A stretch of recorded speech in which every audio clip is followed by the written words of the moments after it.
Tiempo para los libros, como todos los jueves en la sintonía de Hoy por Hoy en la cadena SER en el sur de Madrid. No es fácil el tema que protagoniza o en el que se enmarca nuestra recomendación de hoy, Chema.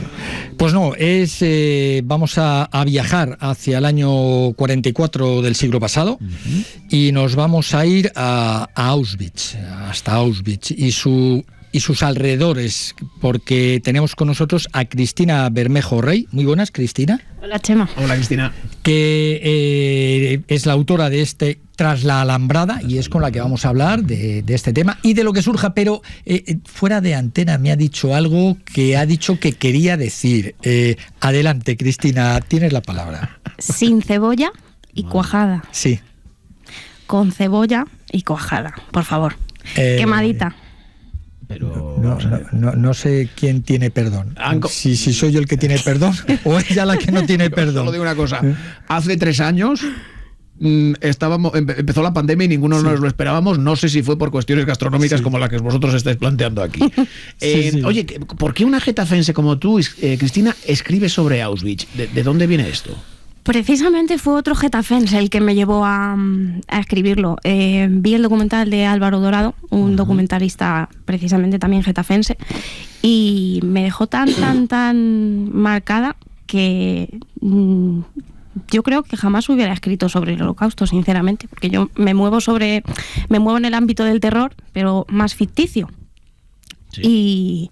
Pero bueno, vi el documental y dije...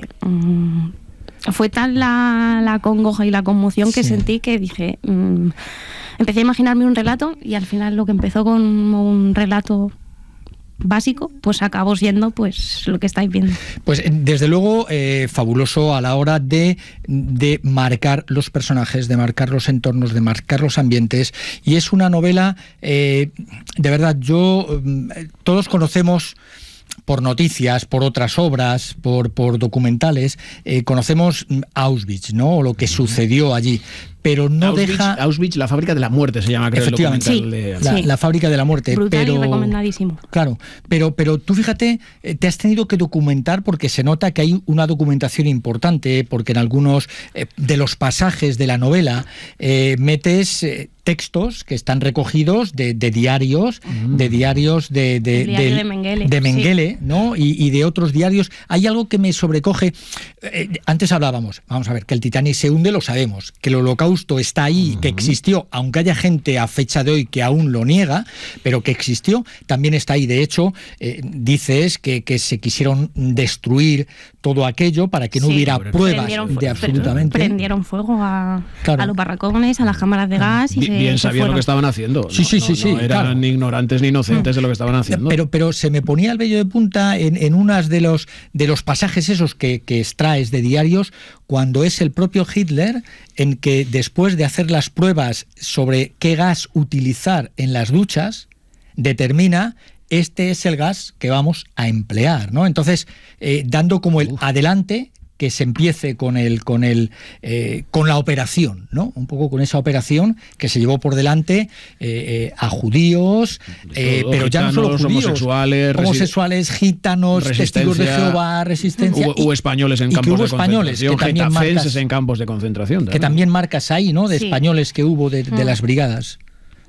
Sí. Entonces, ¿cómo te has documentado de toda esa información que has recogido ahí? A ver, tampoco me he documentado tanto, me he documentado, lógicamente, pero, y soy sincera, yo básicamente lo que pretendía era poner sobre la mesa lo que el documental me había enseñado. Ajá. Y de hecho solo me quería documentar, valga la redundancia, con el documental, con los conceptos y demás que el documental me enseñaba. Pero claro, según iba escribiendo y tal, dije, no, necesito más chicha. Claro. Y me fui a libros importantes de no ficción, porque claro, no quería intoxicarme, entre comillas, de las tramas. Claro. Y me fui sobre todo ya a testimonios de supervivientes. Porque el libro, ¿de qué va? Cuéntanos la trama, el argumento. Es complicado de explicar, porque además yo creo que es la novela más complicada que he escrito nunca jamás en la vida, porque es coral. O sea, te encuentras a varios personajes que al principio te cuentan su historia y luego se van entrecruzando. Y te encuentras, por ejemplo, pues a Grete, que es una guardiana nazi que está casada con Gunnar, que es doctor nazi, ¿vale? Es un médico nazi, y están los dos casaditos, y luego te encuentras también a Elisa y Julia, que son de la Resistencia, son dos cantautoras, que las apresan y las deportan a... Ay, que no me va a salir. A Drancy, de Drancy las llevan a Auschwitz. Sí. Te encuentras también a Himmel, que es un ex cabaretero, que también le apresan, y entonces se van cruzando.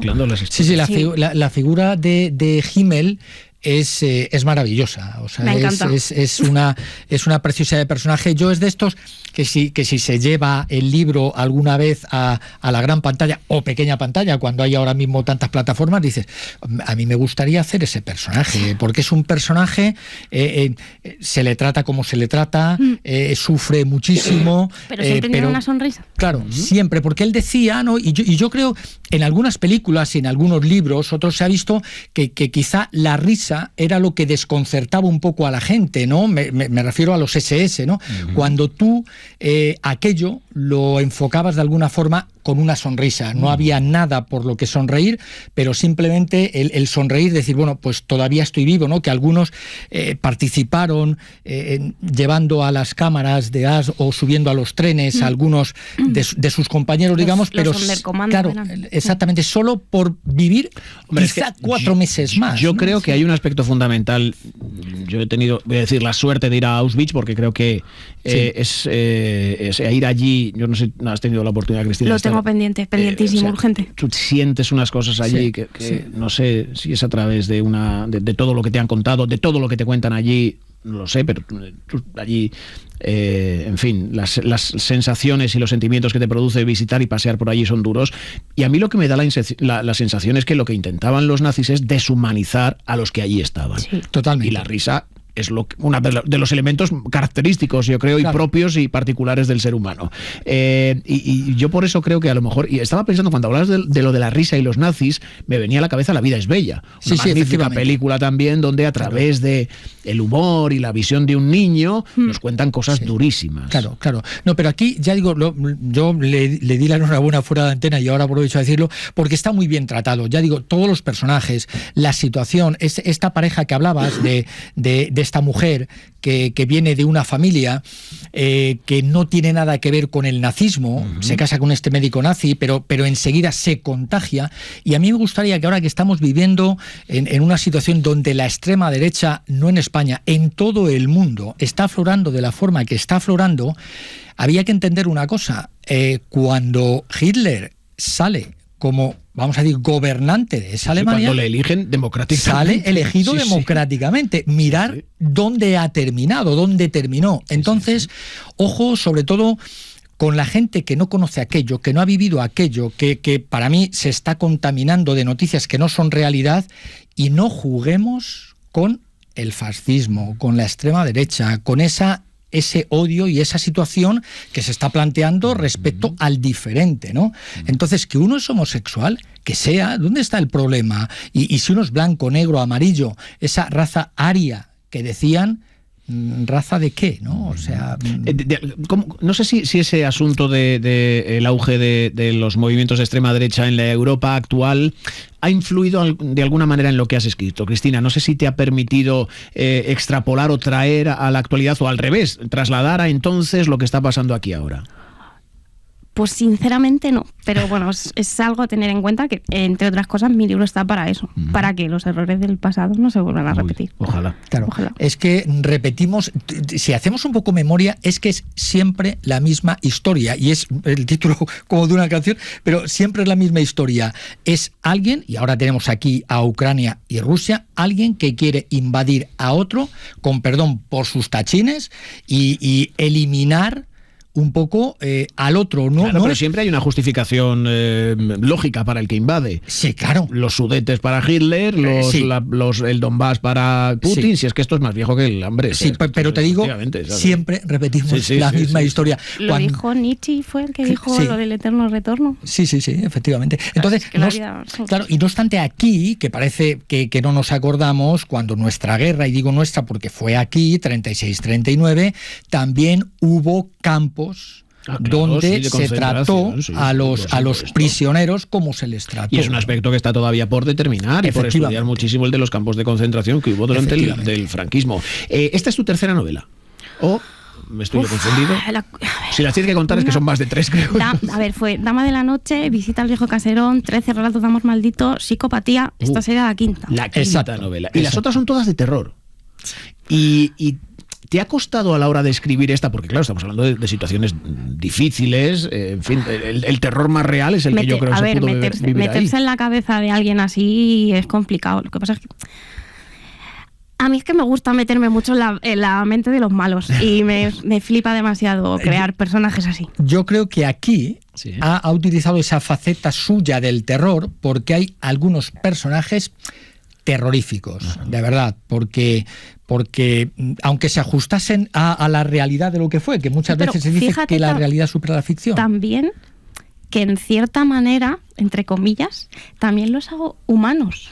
Sí, como ese agente de la SS, sin destripar nada, muy amigo, entre comillas, de Himmel, y bueno, final, pues tiene esa parte de humanización, porque yo creo que incluso aquellos soldados de las SS, Concho, en algún momento determinado ese es otro tema muy polémico, ¿no? Que el resto de alemanes, colaboracionistas o no, claro, porque algunos decían después, no sabíamos nada de lo que pasaba. Bueno, habrá que creerse en la medida de lo posible todo eso, pero decíais, es que los malos son muy humanos. Es que eso es lo que das miedo, que sean humanos. Porque si fuesen monstruos esto sería más fácil, ojalá fuesen vampiros y momias y Frankenstein, pero el problema es que son seres humanos, los malos de verdad. La misma Grete, no lo vamos a destripar, pero la misma guardiana nazi tiene su cosita humana porque tiene un dilema. No sé si hacer un poquito de spoilers. Tiene un dilema. Te lo dejamos a ti. Cristina, tiene un dilema. Hazme caso, que se acerquen a la novela, que tiene una... no obstante, hay una banda sonora también. O sea, esta película tiene una banda sonora, que hay un código QR donde yo recomiendo que lo escuchéis. Y que nos lleva un Spotify que has creado con una lista de canciones. Qué bien. Yo he escuchado algunos de los temas, son espectaculares, y cuando has leído alguno de los pasajes te lo pones y se te pone el vello de punta, ¿no? Hay alguno, uno de ellos, hay un tema que creo que es del año 1940, no lo voy a decir en alemán porque no sé ni alemán, ni inglés, ni castellano como lo sé. Regresar, ¿no? Los soldados del pantano. Los soldados del pantano es una, y luego otro que es Regresar, que me parece que es de 1940. Ese es que tiene su cosita porque por lo visto lo ponían, o sea, se supone que tiene base real, y es el que los nazis ponían cuando había fugas, y se lo ponían en alto, y claro, tú imagínate a los prisioneros que los capturaban mientras que se fugaban, imagínate volviendo y que sonara por los altavoces eso, en plan humillándolos. Sí, pero también hay temas de Amaral, de Barricada, y de soy demasiado melómana. Bueno, eso no está nunca mal.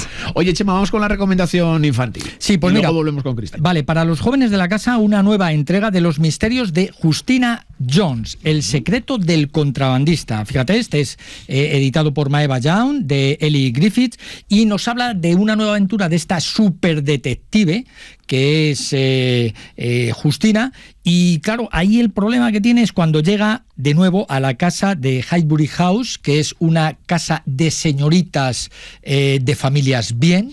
Fíjate, nos vamos al año 37, estábamos hablando antes del 44, nos vamos al año 37, donde esas escuelas de señoritas bien, de familias bien, no señoritas bien, de familias, de señoritas de familias bien, pues se habla de ahí. Pero qué misterio puede encontrar dentro de esa casa, que su pregunta más importante es qué secretos esconde realmente la guarida del contrabandista, porque no la dejan entrar ahí, y la verdad es que los misterios os van a enganchar desde el principio en esta nueva aventura de Maeva Young.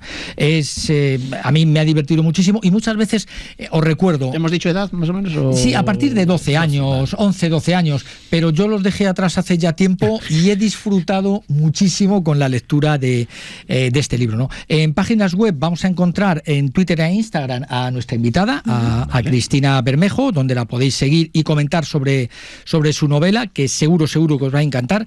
Y para los jóvenes de la casa, es.teaching.com. Es una red educativa escolar donde van a encontrar de todo, y yo les recomiendo que entren y tecleen Ana Frank. Pues fíjate. Y solo tienen que entrar a Ana Frank que yo creo que todos sabemos quién es Ana Frank, y quien no lo sepa, que entre y va a saber quién fue Ana Frank, y ahí te pone mucho de su historia, mucho de lo que escribió, mucho de lo que pasó, y luego pues hay una serie de entretenimientos para saber más sobre ese personaje de Ana Frank. Volvemos con Cristina Bermejo, con esta periodista y escritora getafense que viene a presentarnos Tras la Alambrada aquí a Rincón Literario en la cadena SER en el sur de Madrid. En Hoy por Hoy, Cristina, dudas que tengo. Una, porque os he escuchado hablar. Verás. Os he escuchado hablar antes. Esto lo has publicado tú, o sea, es una publicación independiente. Que Chema Contreras siempre es muy partidario de esto, no tiene nada en contra de las editoriales, no. pero ya hoy no le vamos a crear más enemigos, además de los concebollistas. Las editoriales no les vamos a poner enfrente. Sí.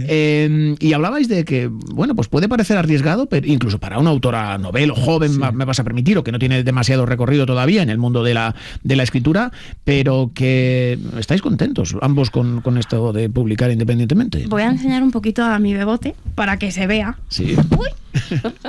Que no sé si se ve. Sí, se ve. Ahí luego se va a poder está enseñando la maquetación, sí, para luego en la cuenta de YouTube de Chema que podamos verlo allí. Sí. Los capítulos que están así como sí, con sus dibujitos. ¿Y por qué nos quieres decir que estás contenta con la maquetación? Que alguno piensa que editar independientemente es, en fin, pues dejarlo final, así al vuelo. Editar independiente es aprender. Ajá. Sí. Aprender. Claro, vas aprendiendo. Porque lo has maquetado tú. Sí. Porque la experiencia con editoriales, mala. No voy a dar más datos, sí, pero no muy buena. Yo también, aun ganándome enemigos, no me importa, porque con los amigos que tengo bastantes, había que hacérselo mirar, sobre todo la parte de las distribuidoras, ¿sí? Que la editorial sí es cierto que pone un dinero, y la promo. Pero luego la distribuidora quizá debería haber otros márgenes, ¿no? Pero bueno, ahí lo dejo. De tal manera que ahora está haciendo, incluso Amazon está haciendo pruebas con libros con solapa, ya ha salido tapa dura, y tapa dura es espectacular como quedan los libros con solapa, y el día que salgan con solapa pues a lo mejor lo van a sentir un poco más, porque la calidad de las novelas, y aquí tenemos un ejemplo de ello, Tras la Alambrada, es muy importante. Mi segunda pregunta, Cristina, ¿qué te tenemos escribiendo ahora mismo, o pendiente de publicar, o a punto de terminar? Pues quiero reeditar Psicopatía, que fue el libro que edité anteriormente a este, sí, con editorial, que me salió mal la jugada, vale, no voy a decir más, y lo quiero reeditar. Vale. Así que pues, estoy ahí en ello, maquetando y preparándolo. Para ¿Y has tocado también algo de las tripas, o solo es maquetación? Solo es nada, solo es maquetarlo de nuevo. Además, tuvo muy poquita vida, y yo creo que se merece segunda oportunidad. Una segunda oportunidad, eso está muy bien. Nada mal. La semana que viene, Chema. La semana que viene, como decía, cuéntanoslo todo. Umbral, vamos a hablar de mi libro. Un tiempo para no olvidar, un poemario que va de marzo de 2020 a marzo de 2021, pero va a ser desde Trujillo. Que te vas a Trujillo. Sí, señorito. No había un sitio más feo, ¿no? No había sitio más feo. Y donde se coma quien peor. No lo tampoco conozca, que vaya allí, ese pueblo cacereño de Trujillo, donde estaré desde el día 15 hasta el día 19 en la Feria del Libro firmando, y este poemario lo presento el jueves 16. Pero antes estaré con vosotros muy desde bien. Allí, y os contaré cómo va la feria y lo bonito y lo bien que se come por Trujillo. Chema, muchísimas gracias, Cristina, gracias. Gracias. Un abrazo. Llegamos a las noticias.